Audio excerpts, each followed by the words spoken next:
Di sebuah desa kecil bernama Sukadamai di Kabupaten Bogor, terbentang sawah padi yang menghampar sejauh mata memandang dengan jalan tanah merah berliku menuju Sungai Cibiet yang besar dan tenang. Di sanalah pasangan Teguh Prasetyo dan Lestari Wulandari, atau yang akrab disapa Tari, dikenal sebagai keluarga yang hidupnya bisa dibilang cukup. Teguh, yang usianya sudah melewati 40 tahun, bertubuh kekar setelah bertahun-tahun bekerja sebagai tukang bangunan. Hidupnya lekat dengan semen, pasir, dan batu bata. Dari pagi hingga senja, ia pria yang pendiam, lembut hati, dan menjunjung tinggi perasaan.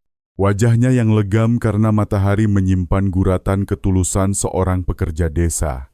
Matanya memantulkan keuletan dan kesabaran. Teguh tidak suka berjudi, tidak suka minum tuak, dan tidak pernah main perempuan. Satu-satunya kekurangannya hanyalah mudah tersulut emosi ketika lelah, kadang meninggikan suara pada istri dan anak tanpa sengaja. Tari lebih muda beberapa tahun dari suaminya. Saat baru menikah, ia pernah menjadi bunga desa dengan kulit kuning langsat bersih, wajah manis, dan tubuh ramping. Namun setelah belasan tahun pernikahan, walau kecantikannya belum sepenuhnya pudar, sorot matanya kini tampak lelah dan jenuh. Ia mulai merasa pernikahannya menyesakkan. Teguh yang bekerja keras siang malam tak pernah punya tabungan berlebih. Sementara teman-teman sebayanya sudah hidup makmur, punya rumah bagus dan kendaraan sendiri. Ia masih berkutat dengan dapur dan kebutuhan harian. Pasangan itu memiliki seorang anak laki-laki berusia 12 tahun bernama Raka Pratama, anak yang rajin, sopan, dan menjadi kebanggaan Teguh setiap kali pulang kerja dengan tubuh lelah dan pakaian penuh debu. Hanya mendengar suara Raka bercerita tentang sekolah sudah cukup membuatnya kembali bersemangat. Hidup mereka sederhana, tapi hangat. Sebuah rumah beratap genteng tua dengan halaman kecil berisi tanaman sayur dan beberapa ekor ayam. Bagi Teguh, itu sudah lebih dari cukup. Namun di hati Tari, gelombang ketidakpuasan diam-diam mulai muncul. Ia terbiasa dimanja, suka berdandan, dan mendambakan hal-hal indah. Teguh yang hemat sering membuatnya kesal. Setiap kali Tari ingin membeli gaun baru atau sebatang lipstik, suaminya selalu berkata dengan nada datar, "Uangnya lebih baik untuk bayar sekolah Raka. Bajumu di lemari masih banyak. Untuk apa boros begitu?" Kalimat yang terdengar sederhana itu, bagi Tari, terasa seperti pisau yang menggores harga dirinya. Ia merasa diabaikan, tidak dianggap, dan kehilangan kehangatan seorang perempuan seutuhnya. Lama-kelamaan, Tari mulai membandingkan suaminya dengan lelaki lain di desa. Ada Rudi Saputra, sopir truk yang hidupnya makmur, dan Pak Ahmad, pemilik warung sembako yang sudah punya rumah bertingkat dan sepeda motor baru. Perasaan iri dan keinginan untuk hidup lebih baik tumbuh perlahan dalam dirinya, seperti bara kecil yang menunggu angin untuk menyala. Dan bara itu akhirnya berkobar saat seseorang datang. Rizal Mahendra, pria berusia sekitar 35 tahun yang baru pindah dari kota kecil ke desa Sukadamai. Rizal bekerja di proyek bangunan yang sama dengan Teguh, tetapi sifatnya bertolak belakang.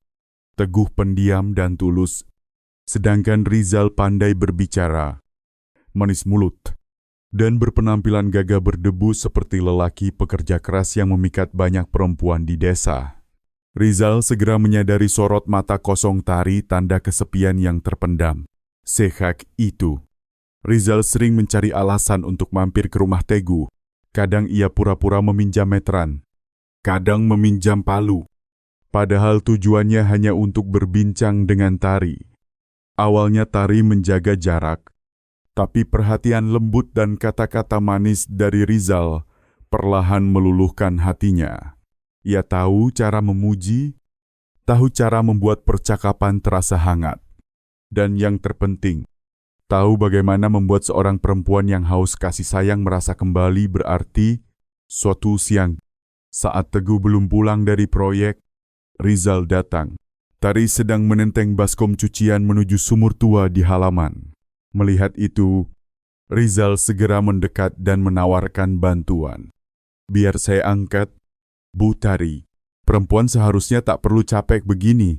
Tatapan mata Rizal mengandung sesuatu yang tak bisa dijelaskan, dan jantung Tari berdetak cepat. Sudah lama, ia tidak merasakan perhatian seperti itu dari seorang lelaki. Sejak momen itulah, batas tipis antara teman dan kekasih mulai goyah. Rumah tua dengan sumur peninggalan orang tua Teguh menjadi saksi bisu dari rahasia yang perlahan gelap. Sumur itu dalam sekali, airnya bening, tapi jarang digunakan sejak mereka punya pompa air. Di sekelilingnya, lumut tumbuh tebal, membuat suasana halaman tampak muram. Tak ada yang menyangka, sumur itu kelak akan menjadi kuburan bagi sebuah dosa besar. Setiap siang ketika Teguh bekerja, Tari sering berpura-pura membantu Bu Nani tetangga, padahal ia sebenarnya pergi menemui Rizal. Dari setiap pertemuan, Rizal menanamkan racun halus di pikirannya. "Hidupmu dengan dia tak akan pernah berubah. Kalau aku jadi suamimu, kau tak perlu menderita begini." Awalnya Tari hanya diam, tapi perlahan kata-kata itu meresap.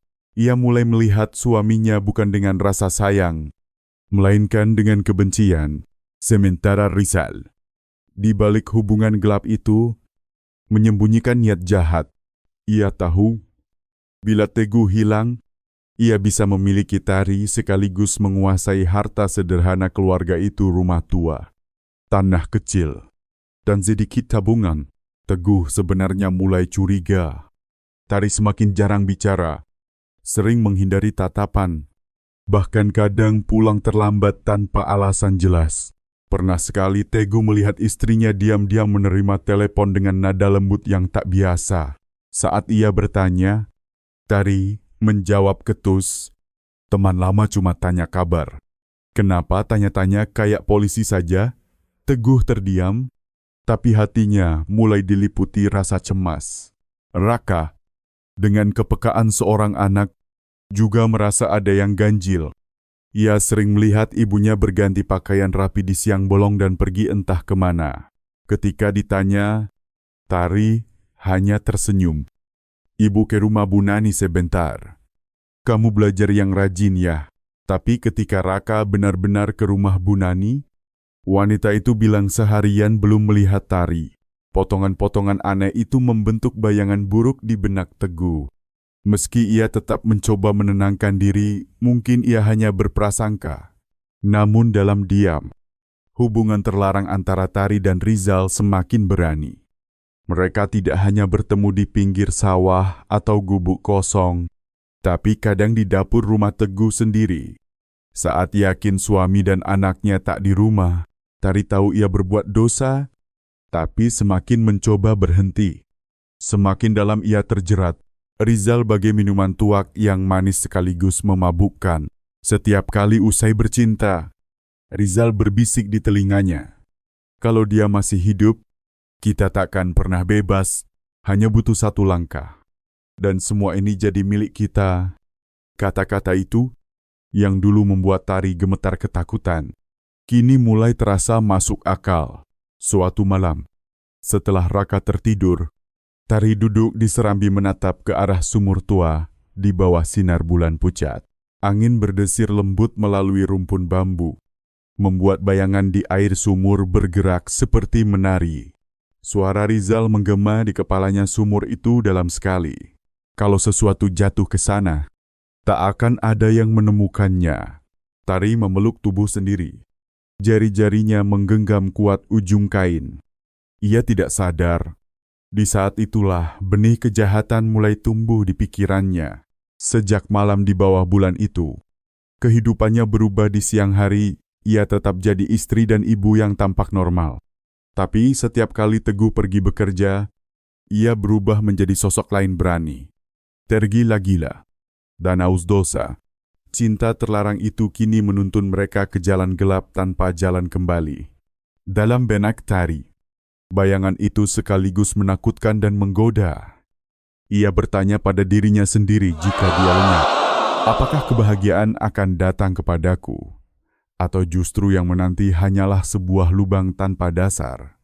Namun sorot mata Rizal yang menyala-nyala, disertai kata-kata manis semanis madu, membuat Tari menyingkirkan seluruh keraguannya. 5. Hari-hari jemu dan benci. Sehak itu, sikap Tari terhadap suaminya kian dingin. Setiap kali Teguh menyodorkan sepotong ikan ke piringnya saat makan, ia menepis halus seraya beralasan selera makannya sedang buruk. Ketika Teguh mencoba mendekat sebagai suami, Tari membalikkan badan, berpura-pura lelah. Teguh sedih, dan kadang meluapkan penatnya dengan suara tinggi, sesuatu yang justru makin menambah rasa muak dalam hati Tari. Di mata Tari, Teguh kini tak lebih dari duri yang mesti dicabut. Raka pun menangkap bahwa ayah ibunya sering bertengkar. Anak itu kerap meringkuk di sudut kamar, belajar dengan diam. Tak berani mencampuri urusan orang dewasa. Ketakutan yang tak punya wujud menekan masa kecilnya yang rapuh. 6. Tanda-tanda persiapan. Sore itu hujan turun merata. Rizal datang ke rumah Tari. Mereka duduk di dapur, diterangi lampu minyak yang redup. Rizal bicara to the point. Aku tidak mau menunggu lagi. Kalau begini terus, suatu hari dia akan curiga. Beranikah kamu cukup sekali saya? Lalu kita bebas. Tari terdiam. Lalu, tanpa sadar mengangguk, Rizal menyeringai jahat. Tugasmu cuma membuatnya minum sedikit tuak. Lalu kita lakukan sisanya. Sumur akan mengurusnya. Dalam kegelapan, tubuh Tari gemetar, ia sendiri tak tahu itu getar ngeri atau gairah dari rencana terlarang. 7. Tatapan terakhir. Malam itu, Teguh pulang larut. Tubuhnya belepotan lumpur setelah seharian bekerja di proyek saat hujan. Melihat istrinya melamun di beranda, ia melangkah mendekat, menepuk pelan bahunya. Tari, akhir-akhir ini kamu kenapa? Sepertinya banyak berubah. Tari tersentak. Buru-buru menghindari tatapan suami. Dalam sedetik yang singkat, rasa iba sempat menyelinap lelaki di depannya, bertahun-tahun menanggung beban keluarga. Memastikan ada makanan di meja dan tidur yang cukup untuknya. Tetapi kenangan rangkulan Rizal, janji-janji manis yang menghanyutkan, segera menenggelamkan kilasan iba itu. Tari menggeraz. Aku tidak apa-apa. Mandi sana. Tubuhmu bau lumpur. Teguh menghela napas dan memilih diam. Ia tak tahu itulah hari-hari terakhir hidupnya yang masih utuh. 8. Kegelapan mainball. Selesai malam itu, rencana hampir sempurna. Tari dan Rizal hanya menunggu kesempatan. Sumur tua tetap terbaring di sana. Sunyi seperti lubang hitam. Musim penghujan kian dekat. Angin basah mendesir di sela genteng yang retak. Di dalam rumah kecil itu, tragedi sedang menunggu waktu meledak. Setiap kali memandang suami dan anak, hati Tari tersayat oleh seberkas rasa bersalah. Namun tatapan hipnotis Rizal kembali mendorongnya, ayo. Cukup satu langkah saja lalu kamu bebas. Di sisi lain, Teguh dalam bawah sadar merasakan isyarat buruk mengintai. Tetapi, ia sama sekali tak menduga bahwa perempuan yang paling ia percaya justru bersekongkol dengan orang lain untuk menjatuhkan vonis mati atas dirinya. Penutup bagian 2. Benih makar telah ditebar. Rencana mulai mengambil bentuk. Tari dan Rizal hanya menanti hari eksekusi. Sementara keluarga kecil yang semula hanya retak kini berdiri di tepi jurang. Sumur, lambang kejernihan tempo dulu, telah menjelma jadi lubang maut yang menunggu. Seusai malam hujan yang panjang itu, di dada Tari seperti ada api yang menyala. Ia ngiri sekaligus berdebar sejak mengangguk setuju pada Rizal. Suasana hati Tari berubah total. Hari demi hari ia diam-diam menyiapkan segalanya, menyembunyikan sebotol tuak di dapur, menaruh siap beberapa butir obat tidur yang diberikan Rizal, memeriksa sumur tua, menyingkirkan papan penutup mulut sumur agar mudah dibuka saat diperlukan. Sementara itu, Rizal tetap rutin berkunjung, berpura-pura menanyakan urusan kerja. Padahal, sebenarnya untuk membahas langkah-langkah kecil dari rencana besar. Suaranya tegas. Matanya berkilat licik, serahkan padaku. Buat saja dia mabuk. Semua akan berjalan mulus. Sesudahnya, sumur yang dalam itu akan menelan semua jejak. Tari mendengarnya dengan detak jantung yang tak beraturan. Ia sempat membayangkan untuk mundur. Tetapi setiap kali ingat hidup serba kekurangan. Setiap kali teringat nada tinggi Teguh saat lelah, tatapan Rizal kembali menyeretnya ke jalan gelap. Dua senja damai terakhir. Hari itu akhir pekan. Udara kering, cahaya matahari lembut menyapu hamparan sawah. Teguh pulang lebih cepat dari biasanya, membawa seekor ikan besar pemberian kawan yang hobi memancing. Ia tersenyum hangat. Hari ini kita makan enak. Iya, ia sendiri yang memasak ikan pindang untuk istri dan anaknya. Tari sempat terkejut. Ada sesuatu yang bergetar di dadanya. Mungkin ini salah satu dari sedikit momen ketika Teguh tampak begitu riang. Ia menggusap kepala Raka, menasihati agar rajin belajar, supaya kelak ayahnya tak terlalu payah. Tari berdiri memandang. Dadanya serasa tertusuk. Namun bayang-bayang janji manis Rizal menariknya kembali ke kenyataan pahit yang telah ia pilih. Ia diam-diam menata hidangan di meja ikan pindang, sayur asem, dan kangkung rebus sambil mengulang-ulang rencana di dalam kepala. 3 jamuan yang menentukan. Malam itu meja makan tersaji lengkap. Tari menuangkan tuak untuk suaminya. Suaranya manis tak biasanya. Minum ya. Hari ini aku senang. Teguh sempat heran. Tetapi tak berpikir panjang, ia menenggak cawan. Lalu menyusul beberapa teguk lagi. Tuak terasa keras. Namun hangat di dada, diam-diam Tari melarutkan beberapa butir obat tidur ke dalam botol. Tangannya gemetar sampai keringatnya keluar. Tetapi wajahnya tetap tampak tenang. Raka duduk makan dengan riang. Tak mengetahui apa-apa. Ia hanya merasa ibunya malam itu tampak lembut, tidak membentak seperti akhir-akhir ini. Anak itu gembira. Mengira ayah ibunya sudah berdamai. Tak lama, Teguh mulai pusing. Ia menahan meja, suaranya mulai peloh. Kenapa tuak malam ini berat sekali? Ia Tari segera berdiri. Kamu sudah mabuk, biar aku tuntun ke kamar. 4 detik-detik berhati dingin.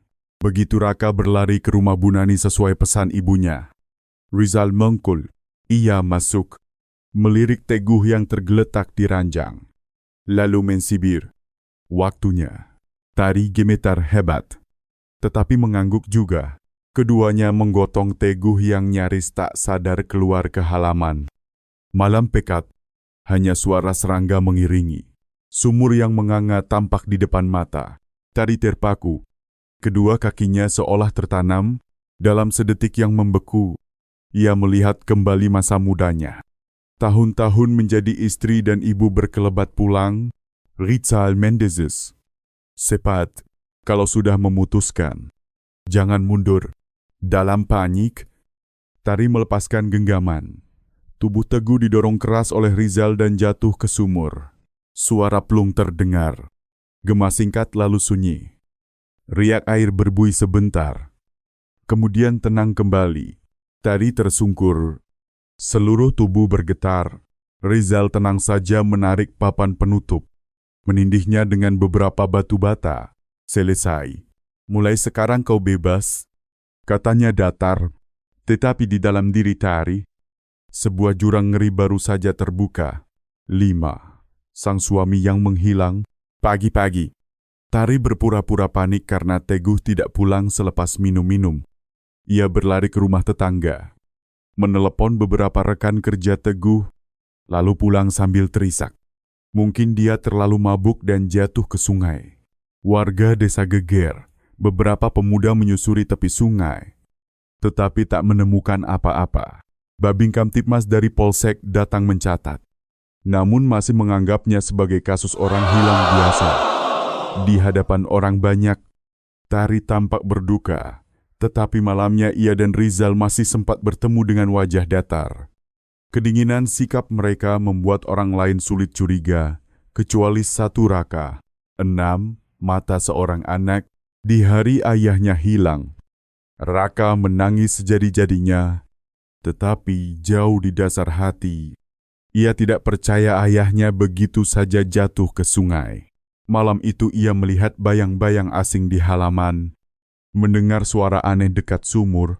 Meskipun masih kecil, Raka merasakan ada sesuatu yang tidak beres. Ia mulai mengamati ibunya diam-diam. Kerap kali ia menangkap tatapan takut dan gelisah di mata Tari. Itu membuat Tari resah. Namun Rizal menenangkannya. "Jia kumana kikesiu, tak usah dipikir." Tari mengangguk, tetapi mimpi buruk makin sering datang. Setiap malam ia melihat Teguh merangkak naik dari sumur. Menatapnya dengan mata penuh dendam. 7. 3 bulan perselingkuhan. Sejak Teguh menghilang, Tari dan Rizal bergaul seperti pasangan suami istri. Mereka tak lagi terlalu sembunyi-sembunyi. Beberapa orang memang berbisik, tapi tak ada bukti. Siang hari Tari tetap mengurus anak dan rumah. Malam hari Rizal kerap bermalam. Mereka hidup terang-terangan. Seakan tak ada apapun di dasar sumur di halaman, padahal jasad Teguh perlahan membusuk di sana. 3 bulan berlalu. Hidup seolah memasuki bab baru. Tetapi hantu rasa bersalah tak pernah benar-benar pergi dari hati Tari, yang ngeri setiap melintas di dekat sumur. Ngeri menatap mata anaknya. Dan yang paling ia takutkan suatu hari rahasia itu akan terbuka. 8. Arwah yang kembali. Sœur Seze Ujan de Ra. Air sumur naik. Tari tiba-tiba mencium bau busuk yang menusuk. Panik. Ia menutup rapat, menaburkan kapur. Namun dadanya makin kalut. Dari kejauhan, Raka melihat gerak-gerik ibunya. Tertegun curiga.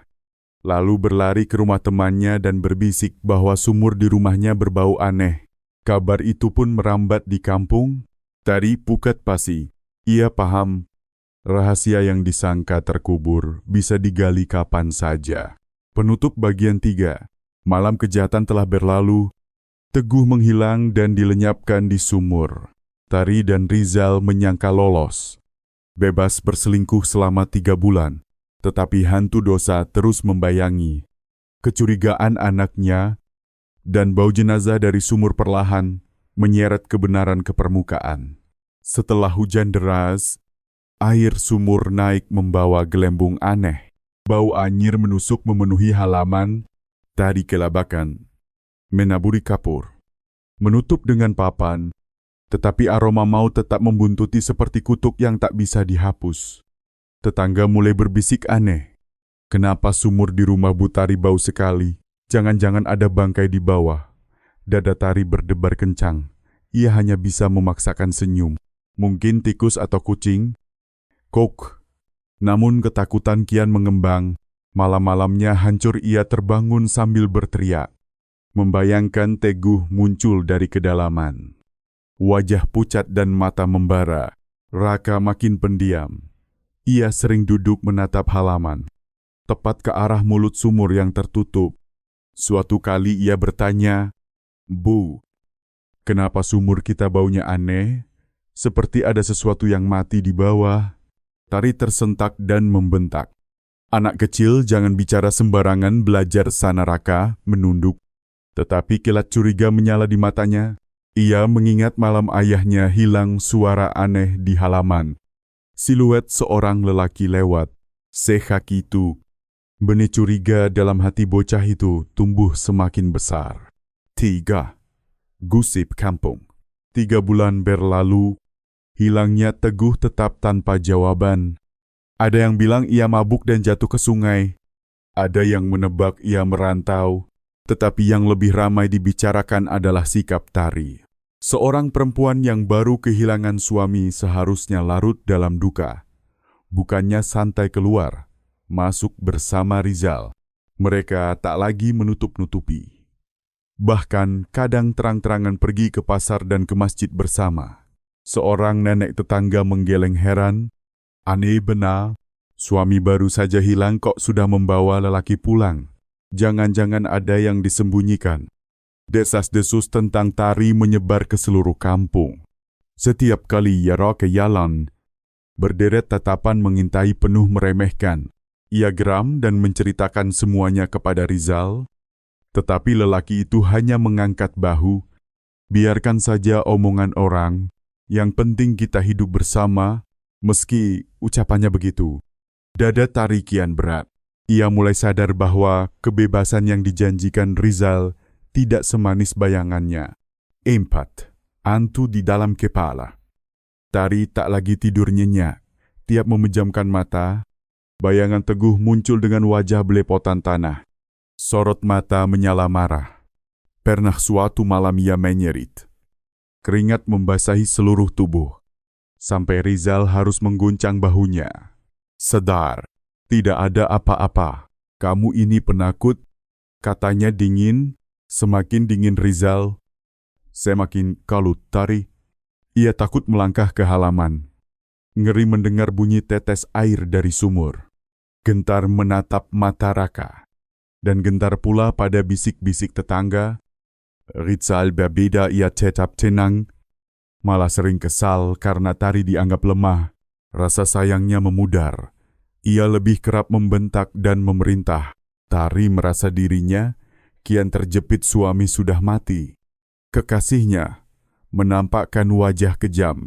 Sementara anak tunggalnya memandang dengan sorot curiga yang tak bisa disangkal. 5. Tanda kebusukan terkuat.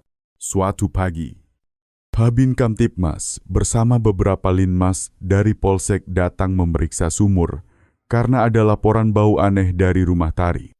Senter diarahkan ke bawah. Air tampak pekat, hitam, dan bau busuk menyengat membuat semua menutup hidung. Seorang petugas berseloroh, mungkin bangkai hewan yang sudah lama. Tari gemetar, tetapi memaksa diri tampak tenang. Ia bersikeras akan menyewa orang untuk menguras sumur. Polisi tidak memaksa. Mereka mencatat dan pergi. Namun saat itulah, Tari paham rahasianya tidak lagi aman. Ia dan Rizal harus mencari cara lain. Jika tidak, cepat atau lambat segalanya akan terbongkar. 6. Pengakuan seorang anak. Malam itu, Raka mengumpulkan keberanian dan bertanya, "Bu, ayah sebenarnya tidak hilang. Kan ayah ada di dalam sumur." "Ya," Tari membeku. Wajahnya pucat. Jantungnya berdegup kencang. Ia membentak, "Jangan bicara ngawur." Diam. Raka menangis. "Aku dengar semuanya. Malam itu ada suara di halaman. Aku tahu ibu dan Om Rizal." Tari panik, memeluk anaknya erat sambil terbata. "Maafkan ibu, ibu hanya ingin kamu hidup lebih baik." Raka menepis dan berteriak, "Aku tidak butuh itu. Aku cuma butuh ayah." Kata-kata itu seperti pisau menembus dada Tari. Seketika ia sadar semua cinta, kebebasan, harta tidak berarti apa-apa ketika anak kandungnya menolak dirinya. 7. Retak di antara dua pelaku. Tari menceritakan kecurigaan Raka kepada Rizal. Lelaki itu berkerut, berpikir sejenak, lalu berbisik, "Kalau anak itu sudah tahu, berbahaya. Mungkin kita harus membungkamnya." Tari terperanjat. "Kamu mau apa pada anakku?" Rizal dingin. "Dia bukan lagi urusanmu sendiri. Dia ancaman buat kita berdua. Kalau terbongkar, kita tamat." Tari menggigil. Untuk pertama kalinya, ia melihat jurang di antara mereka. Lelaki yang dulu bersumpah akan menyayanginya kini berniat mencelakakan seorang anak tak berdosa. Dalam hati Tari, rasa takut pada Rizal tumbuh, lebih besar daripada bayang-bayang Teguh. 8. Malam yang menentukan. Malam itu, Tari tertidur-tidur gelisah.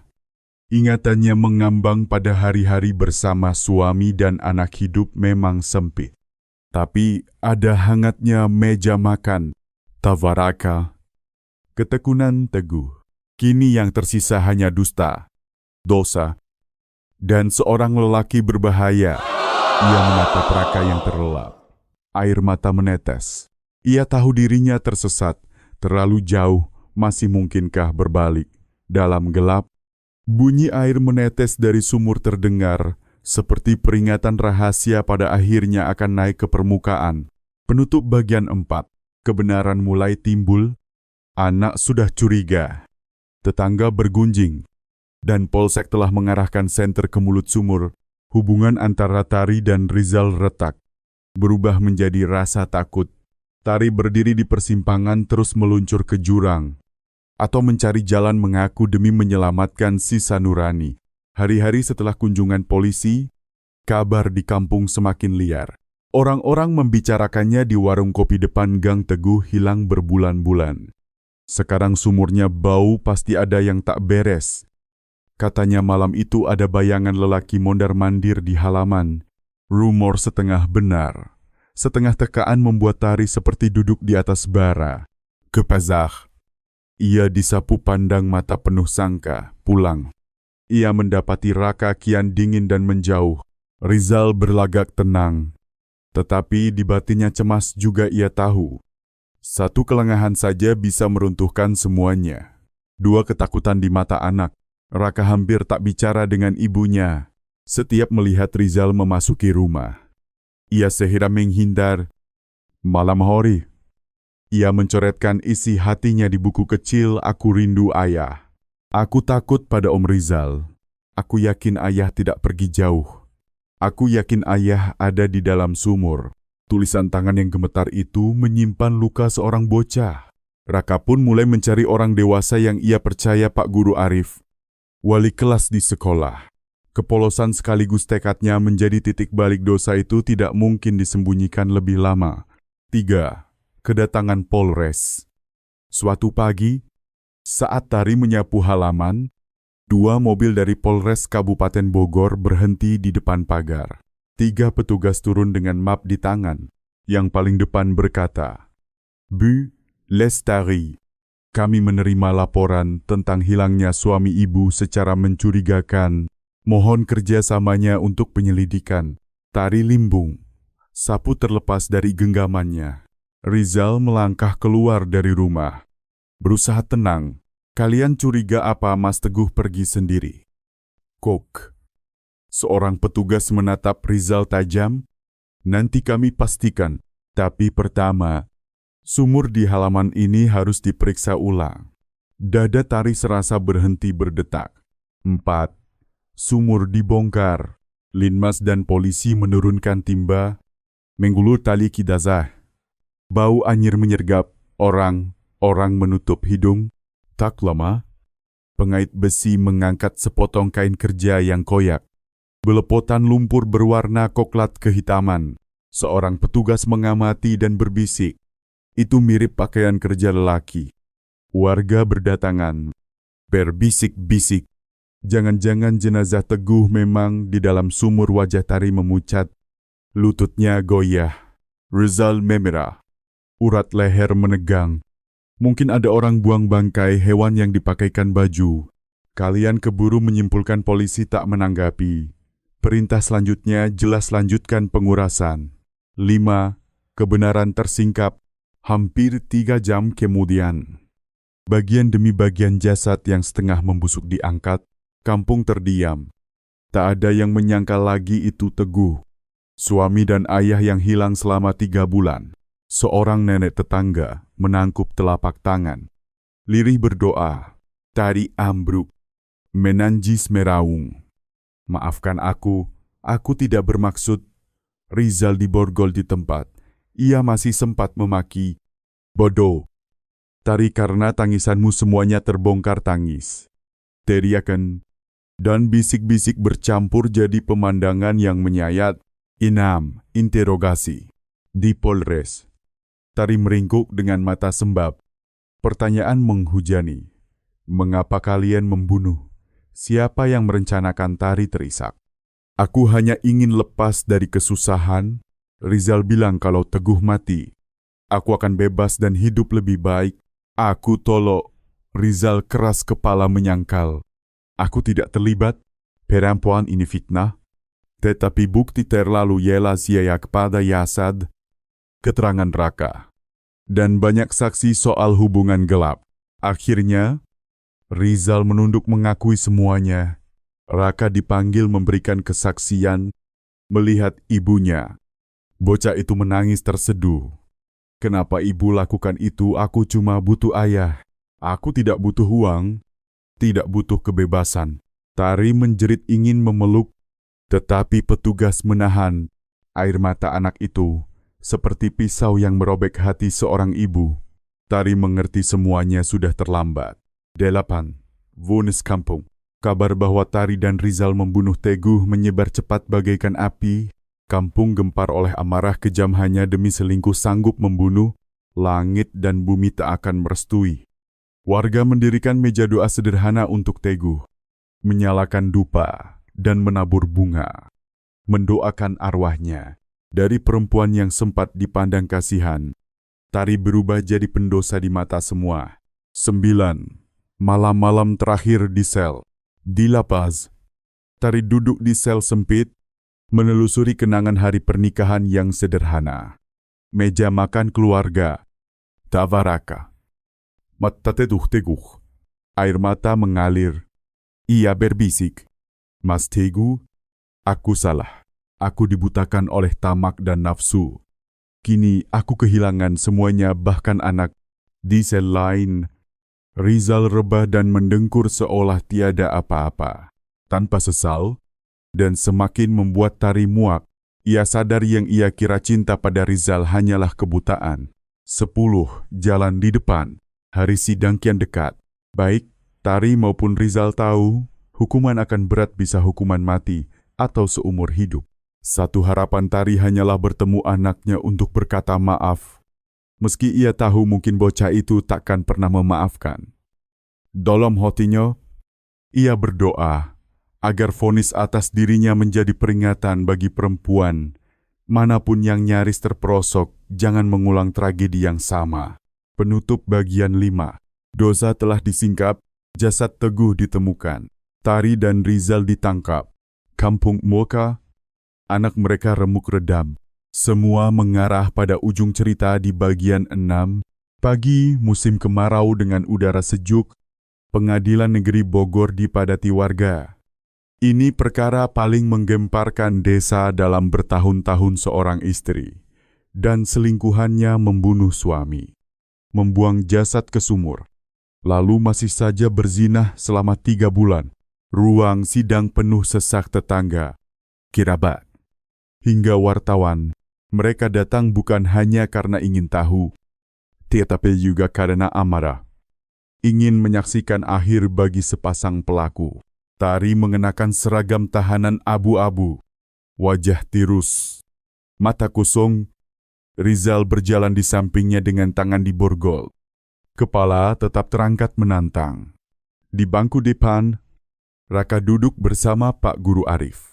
Wajah polosnya menyimpan kebingungan bercampur luka yang sulit dilukiskan.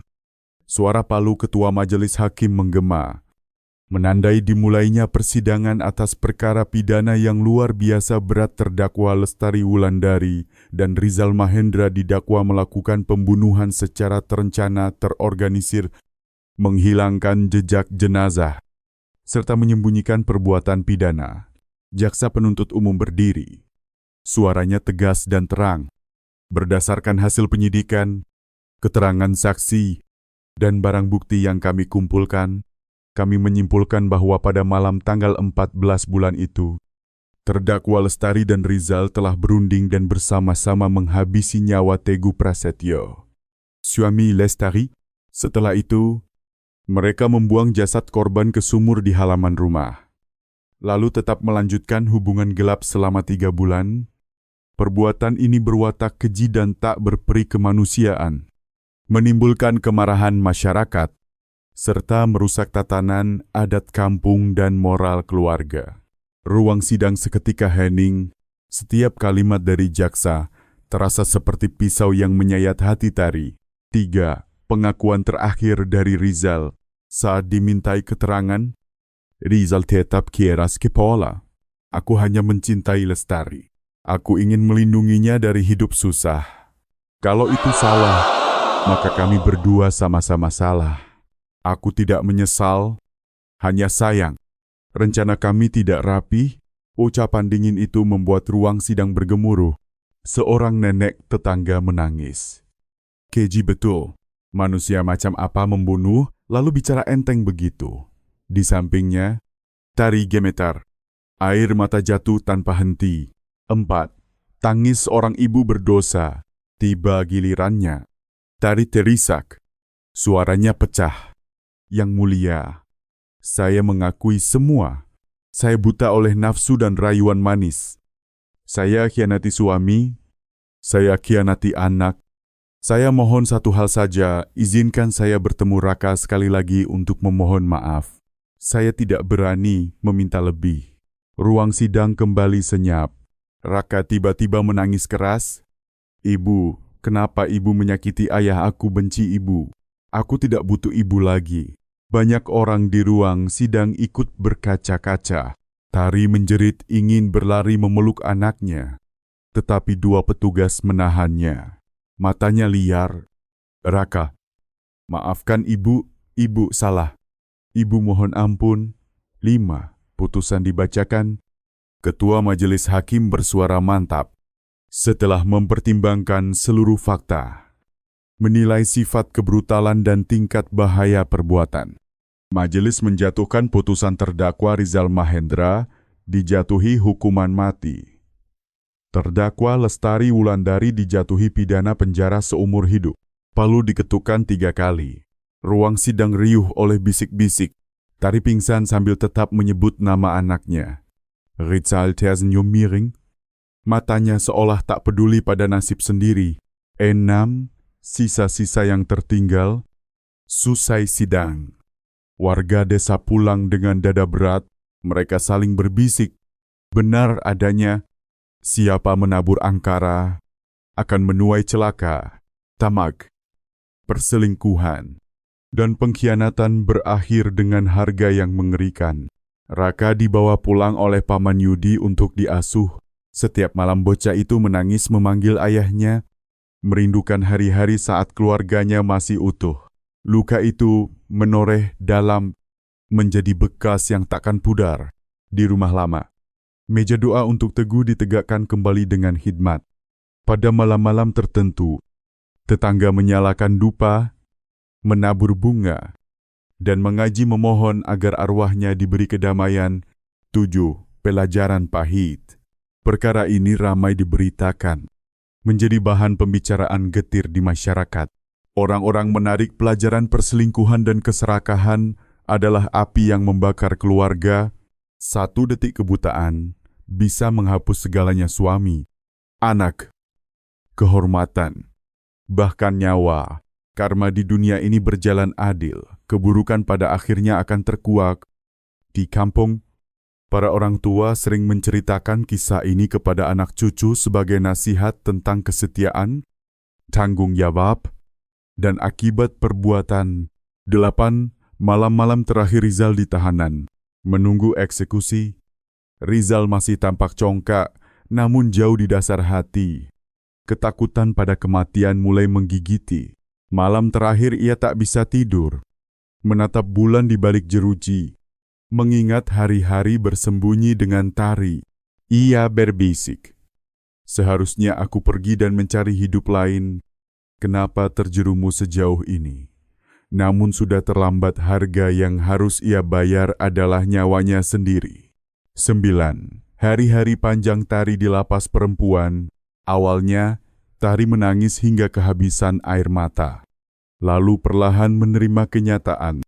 Ia meminta bekerja di dapur, menanam sayur, memasak, berharap menemukan sepotong tenang yang tersisa. Setiap rindu pada anak, ia diam-diam menulis catatan harian dan titip pada sipir.